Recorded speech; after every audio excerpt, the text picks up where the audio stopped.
This is an audio recording of The Secret Garden by Frances Hodgson Burnett, narrated by Right Here Audio. Chapter 3. Across the Moor. She slept a long time, and when she awakened, Mrs. Medlock had bought a lunch basket at one of the stations, and they had some chicken and cold beef and bread and butter and some hot tea. The rain seemed to be streaming down more heavily than ever, and everybody in the station wore wet and glistening waterproofs. The guard lighted the lamps in the carriage, and Mrs. Medlock cheered up very much over her tea and chicken and beef. She ate a great deal, and afterwards fell asleep herself, and Mary sat and stared at her and watched her fine bonnet slip on one side until she herself fell asleep once more in the corner of the carriage, lulled by the splashing of the rain against the windows. It was quite dark when she awakened again. The train had stopped at a station, and Mrs. Medlock was shaking her. "You have had a sleep," she said. "It's time to open your eyes. We're at Thwaite Station, and we've got a long drive before us." Mary stood up and tried to keep her eyes open, while Mrs. Medlock collected her parcels. The little girl did not offer to help her, because, in India, native servants always picked up or carried things, and it seemed quite proper that other people should wait on one. The station was a small one, and nobody but themselves seemed to be getting out of the train. The station master spoke to Mrs. Medlock in a rough, good-natured way, pronouncing his words in a queer, broad fashion, which Mary found out afterwards was Yorkshire. "I see that's got back," he said, "and that's broth the young un with thee." "Ay, that's her," answered Mrs. Medlock, speaking with a Yorkshire accent herself, and jerking her head over her shoulder toward Mary. "How's thy missus?" "Well a-now, the carriage is waiting outside for thee." A brougham stood in the road before the little outside platform. Mary saw that it was a smart carriage, and that it was a smart footman who helped her in. His long waterproof coat and the waterproof covering over his hat were shining and dripping with rain, as everything was, the burly station master included. When he shut the door, mounted the box with the coachman, and they drove off, the little girl found herself seated in a comfortably cushioned corner, but she was not inclined to go to sleep again. She sat and looked out of the window, curious to see something of the road over which she was being driven to the queer place Mrs. Medlock had spoken of. She was not at all timid child, and she was not exactly frightened, but she felt that there was no knowing what might happen in a house with 100 rooms nearly all shut up, a house standing on the edge of a moor. "What is a moor?" she said suddenly to Mrs. Medlock. "Look out of the window in about 10 minutes and you'll see," the woman answered. "We've got to drive 5 miles across Missel Moor before we get to the manor. You won't see much because it's a dark night, but you can see something." Mary asked no more questions, but waited in the darkness of her corner, keeping her eyes on the window. The carriage lamps cast rays of light a little distance ahead of them, and she caught glimpses of the things they passed. After they had left the station, they had driven through a tiny village, and she had seen whitewashed cottages and the lights of a public house. Then they had passed a church and a vicarage and a little shop window or so in a cottage with toys and sweets and odd things set out for sale. Then they were on the high road, and she saw hedges and trees. After that, there seemed nothing different for a long time, or at least it seemed a long time to her. At least the horses began to go more slowly, as if they were climbing uphill, and presently there seemed to be no more hedges and no more trees. She could see nothing, in fact, but a dense darkness on either side. She leaned forward and pressed her face against the window, just as the carriage gave a big jolt. "Eh, we're on the moor now, sure enough," said Mrs. Medlock. The carriage lamps shed a yellow light on a rough-looking road, which seemed to be cut through bushes and low-growing things, which ended in the great expanse of dark, apparently spread out before and around them. A wind was rising and making a singular, wild, low, rushing sound. It's not the sea, is it?" said Mary, looking round at her companion. "No, it's not," answered Mrs. Medlock. Nor it isn't fields nor mountains. It's just miles and miles and miles of wild land that nothing grows on but heather and gorse and broom, and nothing lives on but wild ponies and sheep." "I feel as if it might be the sea, if it were water on it," said Mary. "It sounds like the sea just now." "That's the wind blowing through the bushes," Mrs. Medlock said. "It's a wild, dreary enough place to mind, though there's plenty that likes it, particularly when the heather's in bloom." On and on they drove through the darkness, and through the rain stopped. The wind rushed by and whistled and made strange sounds. The road went up and down, and several times the carriage passed over a little bridge beneath which water rushed very fast with a great deal of noise. Mary felt as if the drive would never come to an end, and that the wide, bleak moor was a wide expanse of black ocean through which she was passing on a strip of dry land. "I don't like it," she said to herself. "I don't like it," and she pinched her thin lips more tightly together. The horses were climbing up a hilly piece of road when she first caught sight of a light. Mrs. Medlock saw it as soon as she did, and drew a long sigh of relief. "Ah, I'm glad to see that bit o' light twinkling," she exclaimed. "It's the light in the lodge window. We shall get a good cup of tea after a bit, at all events."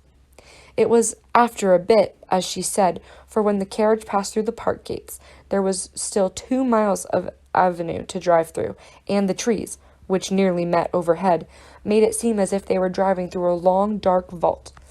They drove out of the vault into a clear space and stopped before an immensely long but low-built house, which seemed to ramble round a stone court. At first, Mary thought that there were no lights at all in the windows, but as she got out of the carriage, she saw the one room in a corner upstairs showed a dull glow.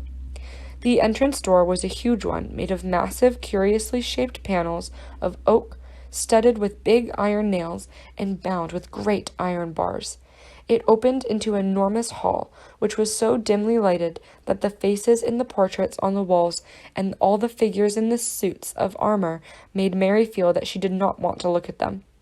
As she stood on the stone floor, she looked very small, odd little black figure, and she felt as small and lost and odd as she looked. A neat, thin old man stood near the manservant who opened up the door for them. "You are to take her to her room," he said in a husky voice. "He doesn't want to see her. He's going to London in the morning." "Very well, Mr. Pitcher," Mrs. Medlock answered. "So long as I know what's expected of me, I can manage." "What's expected of you, Mrs. Medlock," Mr. Pitcher said, "is that you make sure he's not disturbed, and that he doesn't see what he doesn't want to see."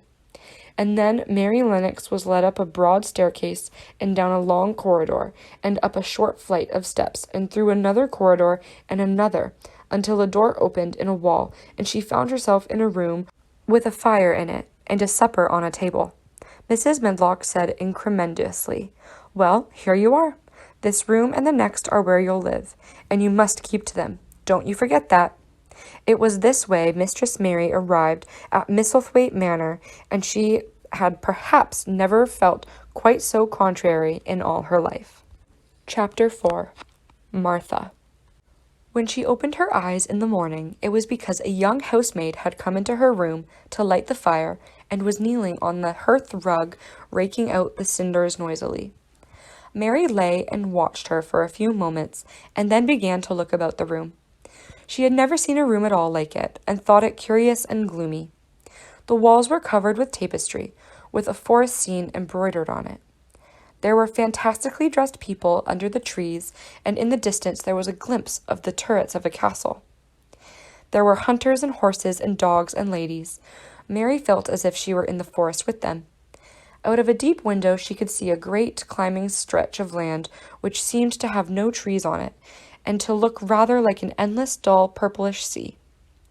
"What is that?" she said, pointing out of the window. Martha, the young housemaid, who had just risen to her feet, looked and pointed also. "That there?" she said.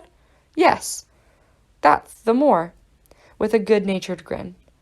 "Does thou like it?" "No," answered Mary. "I hate it." "That's because thou'rt not used to it," Martha said, going back to her hearth. "Thou thinks it's too big and bare now, but thou will like it." "Do you?" inquired Mary.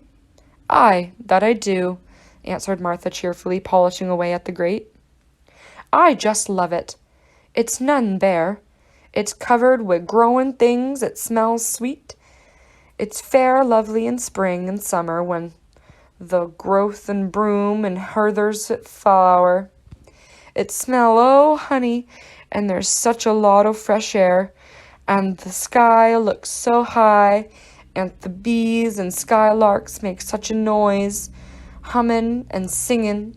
I wouldn't live away from the moor for anything." Mary listened to her with a grave, puzzled expression. The native servant she had been used to in India were not in the least like this. They were obsequious and servile, and did not presume to talk to their masters as if they were their equals. They made salaams and called them protector of the poor, and names of that sort. Indian servants were commanded to do things, not asked. It was not the custom to say please and thank you, and Mary had always slapped her ayah in the face when she was angry. She wondered a little what this girl would do if one slapped her in the face. She was a round, rosy, good-natured-looking creature, but she had a sturdy way which made Mistress Mary wonder if she might not even slap back, if the person who slapped her was only a little girl. "You are a strange servant," she said from her pillows rather haughtily. I know that," she said. "If there was a grand Mrs. at Misselthwaite, I should never have been one of the under-housemaids. I might have been let to be scullery maid, but I'd never have been let upstairs. I'm too common, and I talk too much Yorkshire. But this is a funny house, for all it's so grand. Seems like there's neither master nor mistress except Mr. Pitcher and Mrs. Medlock. Mr. Craven, he wouldn't be troubled about anything when he's here, and he's nearly always away.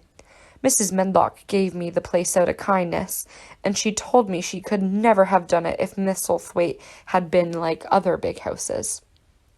"Are you going to be my servant?" Mary asked, still in her imperious little Indian way. Martha began to rub her grate again. "I'm Mrs. Medlock's servant," she said stoutly, "and she's Mr. Craven's. But I'm to do the housemaid's work up here and wait on you a bit. But you won't need much waiting on." "Who's going to dress me?" demanded Mary. Martha sat up on her heels again and stared. She spoke in a broad Yorkshire in her amazement. "Canna tha dress thyself?" she said. "What do you mean? I don't understand your language," said Mary. I forgot," Martha said.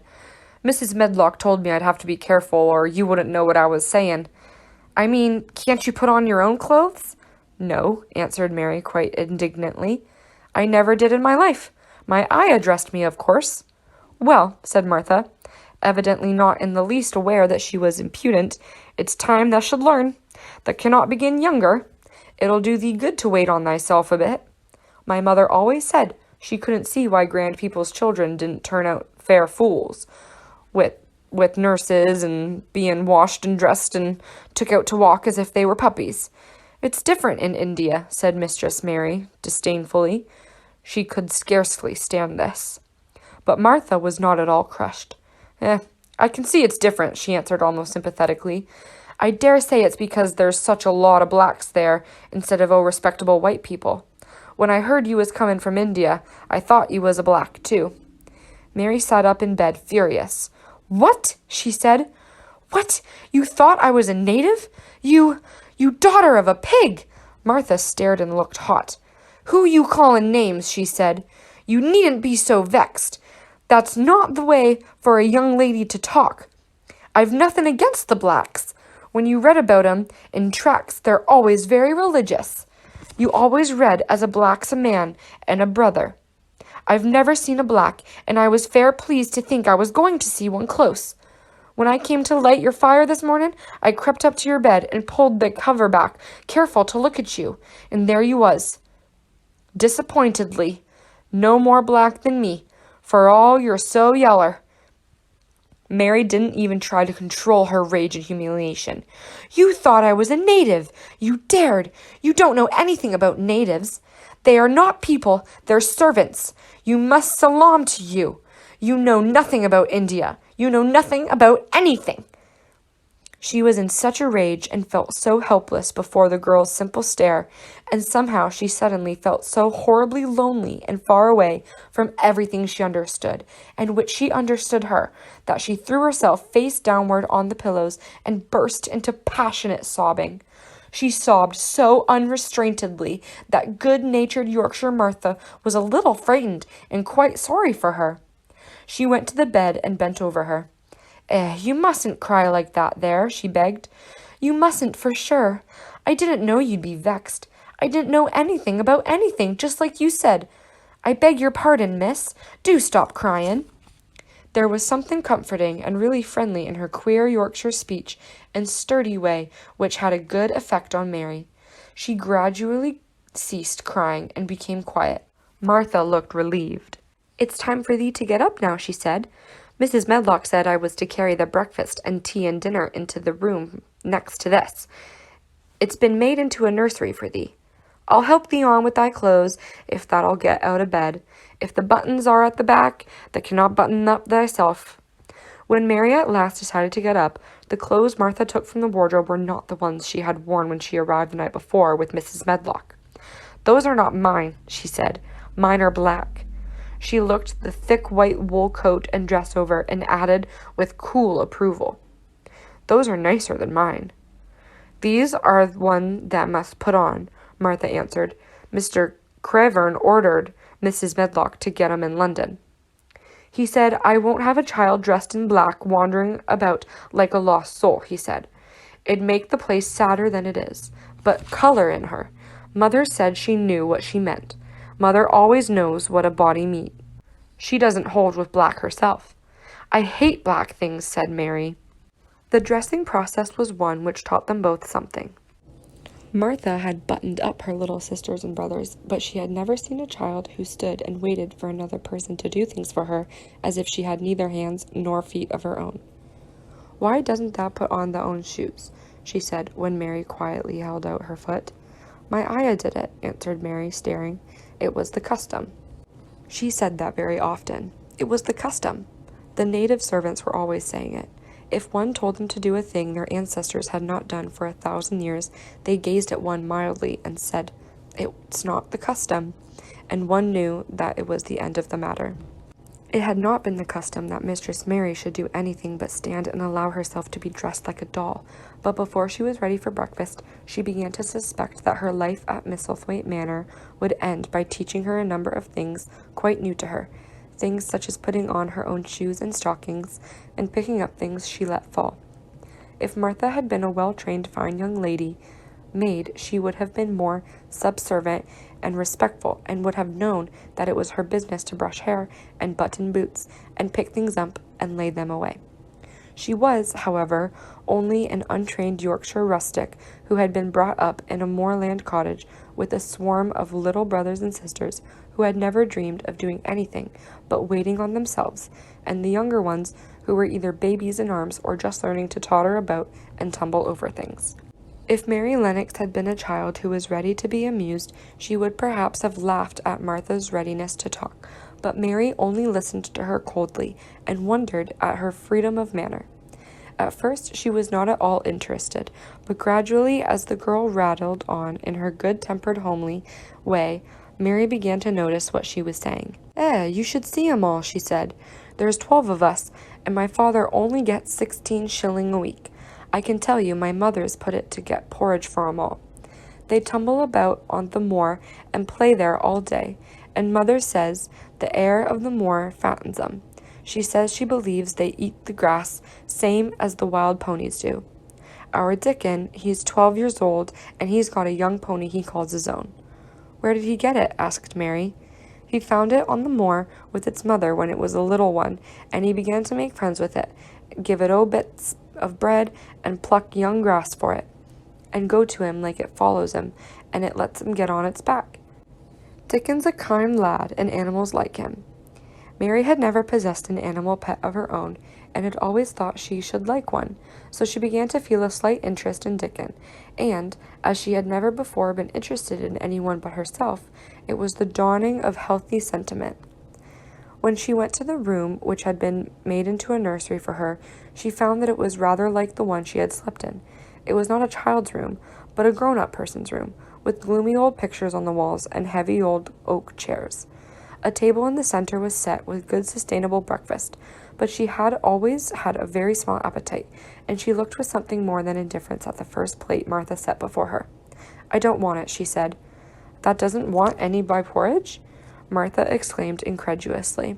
"No. That doesn't know how good it is. Puts a bit o' trestle on it, or a bit o' sugar." "I don't want it," repeated Mary. Said Martha. "I can't abide to see good victuals go to waste. If our children was at this table, they'd clean it bare in 5 minutes." "Why?" said Mary coldly.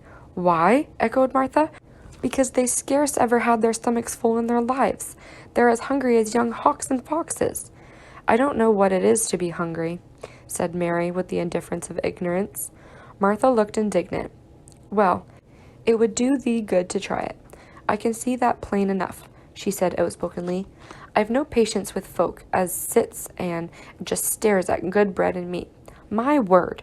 Don't I wish Dickon and Phil and Jane and the rest of them had what's under here their pain-fors."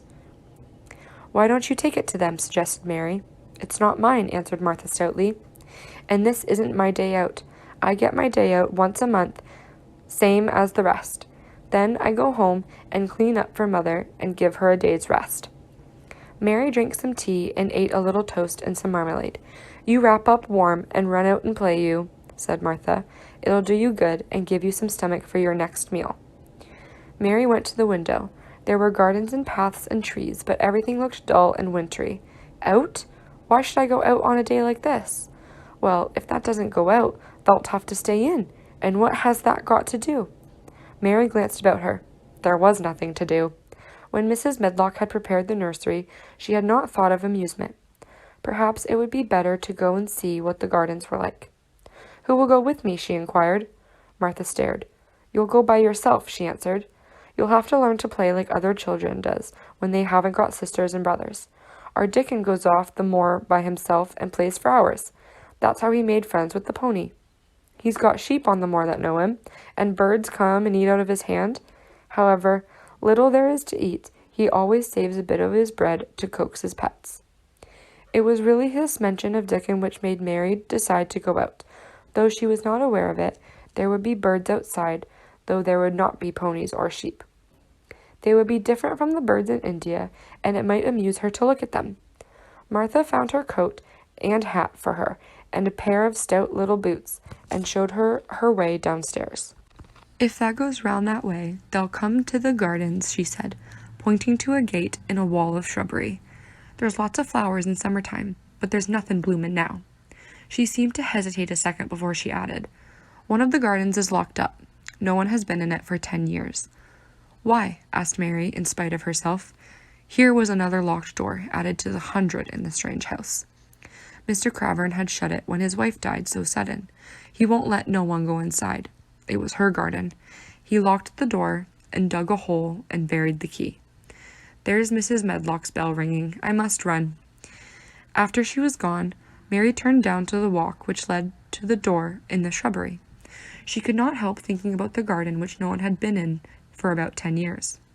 She wondered what it would look like and whether there would be any flowers still alive in it. When she had passed through the shrubbery gate, she found herself in great gardens, with wide lawns and winding walks and with clipped borders. There were trees and flower beds and evergreens clipped into strange shapes, and a large pool with an old grey fountain in its midst.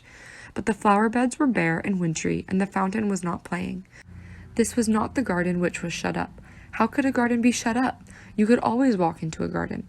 She was just thinking this when she saw that, at the end of the path she was following, there seemed to be a long wall with ivy growing over it. She was not familiar enough with England to know that she was coming upon the kitchen gardens where the vegetables and fruit were growing. She went toward the wall and found that there was a green door in the ivy, and it stood open. This was not the closed garden, evidently, and she could go into it. She went through the door and found that it was the garden with walls all around it, and it was the only one of several walled gardens which seemed to open into one another. She saw another open green door, revealing bushes and pathways between beds containing winter vegetables. Fruit trees were trained flat against the wall, and over some of the beds there were glass frames.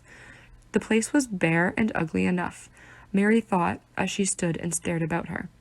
It might be nicer in summer when things were green, but there was nothing pretty about it now. Presently, an old man with a spade over his shoulder walked through the door leading from the second garden. He looked startled when he saw Mary, and then touched his cap. He had surely old face, and did not seem at all pleased to see her. But then she was displeased with his garden and wore her quite contrary expression, and certainly did not seem at all pleased to see him. "What is this place?" she asked. "One of the kitchen gardens," he answered. "What is that?" said Mary, pointing through the other green door. "Another of 'em shortly. There's another on the other side of the wall, and there's another orchard to the other side of that." "Can I go in them?" asked Mary. "If the likes, but there's naught to see." Mary made no response. She went down the path and through the second green door. There she found more walls and winter vegetables and glass frames, but in the second wall there was another garden door, and it was not open. Perhaps it led into the garden which no one had seen for 10 years, and she was not at all a timid child, and always did what she wanted to. Mary went to the green door and turned the handle. She hoped the door would not open because she wanted to be sure she had found the mysterious garden, but it did open quite easily, and she walked through it and found herself in an orchard. There were walls all around it also, and trees trained against them, and there were bare fruit trees growing in the winter-browned grass, but there was no green door to be seen anywhere. Mary looked for it, and yet when she had entered the upper end of the garden, she had noticed that the wall did not seem to end with the orchard, but to extend beyond it, as if it enclosed a place at the other side. She could see the tops of the trees above the wall, and when she stood still she saw a bird with a bright red breast sitting on the topmost branch of one of them, and suddenly he burst into his winter song, almost as if he had caught sight of her and was calling to her. She stopped and listened to him, and somehow his cheerful, friendly little whistle gave her a pleased feeling. Even a disagreeable little girl may be lonely, and the big closed house and big bare moor and big bare gardens had made this one feel as if there was no one left in the world but herself. If she had been an affectionate child who had been used to be loved, she would have broken her heart.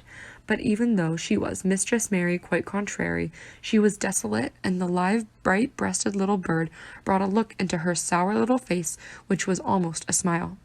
She listened to him until he flew away. He was not like an Indian bird, and she liked him and wondered if she would ever see him again.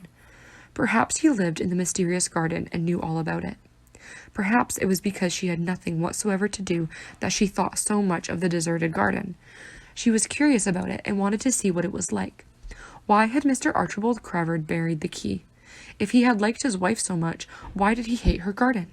She wondered if she would ever see him, but she knew that if she did, she should not like him, and he would not like her, and that she should only stand and stare at him and say nothing, though she should be wanting dreadfully to ask him why he had done such a queer thing. "People never like me, and I never like people," she thought. "And I never can talk as the Crawford children could. They were always talking and laughing and making noises." She thought of the robin and of the way he seemed to sing his song at her, and she remembered the 3 top he perched at one. She stopped rather suddenly on the path. "I believe that tree was in the secret garden. I feel sure it was," she said. "There was a wall round the place, and there was no door." She walked back into the first kitchen garden, and she entered and found the old man digging there. She went and stood beside him and watched him a few moments in her cold little way. He took no notice of her, and so at last she spoke to him. "I have been into the other gardens," she said. "There was nothing to prevent thee," he answered crustily. "I went into the orchard." "There was no dog at the door to bite thee," he answered. "There was no door there into the other garden," said Mary. "What garden?" he said in a rough voice, stopping his digging for a moment. "The one on the other side of the wall," answered Mistress Mary. "There are trees there. I saw the tops of them. A bird with a red breast was sitting on one of them, and he sang." To her surprise, the surely old weather-beaten face actually changed its expression. A slow smile spread over it, and the gardener looked quite different. It made her think that it was curious how much nicer a person looked when he smiled. She had not thought of it before. He turned about to the orchard side of his garden and began to whistle, a low, soft whistle. She could not understand how such a surly man could make such a coaxing sound. Almost the next moment, a wonderful thing happened. She heard a soft little rushing flight through the air, and it was the bird with the red breast flying to them, and he actually alighted on the big cold of earth quite near to the gardener's foot. "Here he is," chuckled the old man, and then he spoke to the bird as if he were speaking to a child. "Where has thee been, the cheeky little beggar?" he said. "I've not seen thee before today. Has thee begun the courtin' this early in the season? Thou'rt too for'ard?" The bird put his tiny head on one side and looked up at him with his soft, bright eye, which was a black dewdrop. He seemed quite familiar, and not the least afraid. He hopped about and pecked the earth briskly, looking for seeds and insects. It actually gave Mary a queer feeling in her heart, because he was so pretty and cheerful, seemed like such a person. He had a tiny plump body and a delicate beak and slender, delicate legs. "Will he always come when you call him?" she asked almost in a whisper. "Aye, that he will. I've known him ever since he was a fledgling. He come out of the nest in the other garden, and when he first flew over the wall, he was too weak to fly back for a few days, and we got friendly. When he went over the wall again, the rest of the brood was gone, and he was lonely, and he come back to me." "What kind of bird is he?" Mary asked. "Doesn't thee know? He's a robin, red-breast, and they're the friendliest, courteous birds alive. They're almost as friendly as dogs, if you know how to get on with them. Watch him pecking about where he looking round at us round again. He knows we're talking about him." It was the queerest feeling in the world to see the old fellow. He looked at the plump little scarlet waistcoated bird as if they were both proud and fond of him. "He's a conceited one," he chuckled. "He likes to hear folk talk about him. And curious, bless me, there never was him like for curiosity and meddlin'. He's always comin' to see what I'm playin'. He knows all the things Mr. Craven never troubles himself to find out. He's the head gardener, he is." The robin hopped about, busily pecking the soil, and now and then stopped, looked at them a little. Mary thought his black dewdrop eyes gazed at her with great curiosity. It really seemed as if he were finding out all about her. The queer feeling in her heart increased. "Where did the rest of the brood fly to?" she asked. "There's no knowin'. The old one turns 'em out their nest and makes 'em fly, and they're scattered before you know it. This one was knowin' one, and he knew he was lonely." Mistress Mary went a step nearer to the robin and looked at him very hard. "I'm lonely," she said. She had not known before that this was one of the things which made her feel sour and cross. She seemed to find it out when the robin looked at her, and she looked at the robin. The old gardener pushed his cap back on his bald head and stared at her a minute. "Art the little wench from India?" he asked. Mary nodded. "Then no wonder thou'rt lonely. Thou'lt be lonelier before that's done," he said. He began to dig again, driving his spade deep into the rich black garden soil, while the robin hopped about very busily employed. "What is your name?" Mary inquired. He stood up to answer her. "Ben Weatherstaff," he answered, and then he added with a surly chuckle, "I'm lonely myself, except when he's with me," and he jerked his thumb toward the robin. "He's the only friend I've got." "I have no friends at all," said Mary. "I never had. My ayah didn't like me, and I never played with anyone." Is it a Yorkshire habit to say, when you think with blunt frankness, and old Ben Weatherstaff was a Yorkshire moor man? "Then you and me are a bit alike," he said. "We was wove out the same cloth. We're neither of us good-looking, and we're both of us as sour as we look. We've got the same nasty tempers, both of us, I'll warrant." This was plain speaking, and Mary Lennox had never heard the truth about herself in her life. Native servants always salaamed and submitted to you, whatever you did. She had never thought much about her looks, but she wondered if she was as unattractive as Ben Weatherstaff, and also she wondered if she looked as sour as he had looked before the robin came. She actually began to wonder also if she was as nasty-tempered. She felt uncomfortable. Suddenly, a clear, rippling little sound broke out near her, and she turned around. She was standing a few feet from a young apple tree, and the robin had flown onto one of its branches and had burst out into a scrap of a song. Ben Weatherstaff laughed outright. "What did he do that for?" asked Mary. "He's made up his mind to make friends with thee," replied Ben. "Dang me if he hasn't took a fancy to thee." "To me?" said Mary, and she moved toward the little tree softly and looked up. "Would you make friends with me?" she said to the robin, just as if she was speaking to a person. "Would you?" And she did not say it either in her little hard voice or in her imperious Indian voice, but in a tone so soft and eager and coaxing that Ben Weatherstaff was as surprised as he had been when she heard him whistle. "Why," he cried out, "the sad that's as nice as human, as if that was a real child instead of a sharp old woman. The sad it almost like Dickon talks to his wild things on the moor." "Do you know Dickon?" Mary asked, turning round rather in a hurry. "Everybody knows him. Dickon's wandering about everywhere.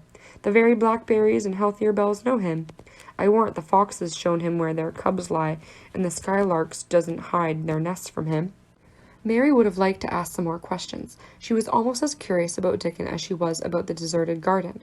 But just that moment, the robin, who had ended his song, gave a little shake of his wings, spread them, and flew away.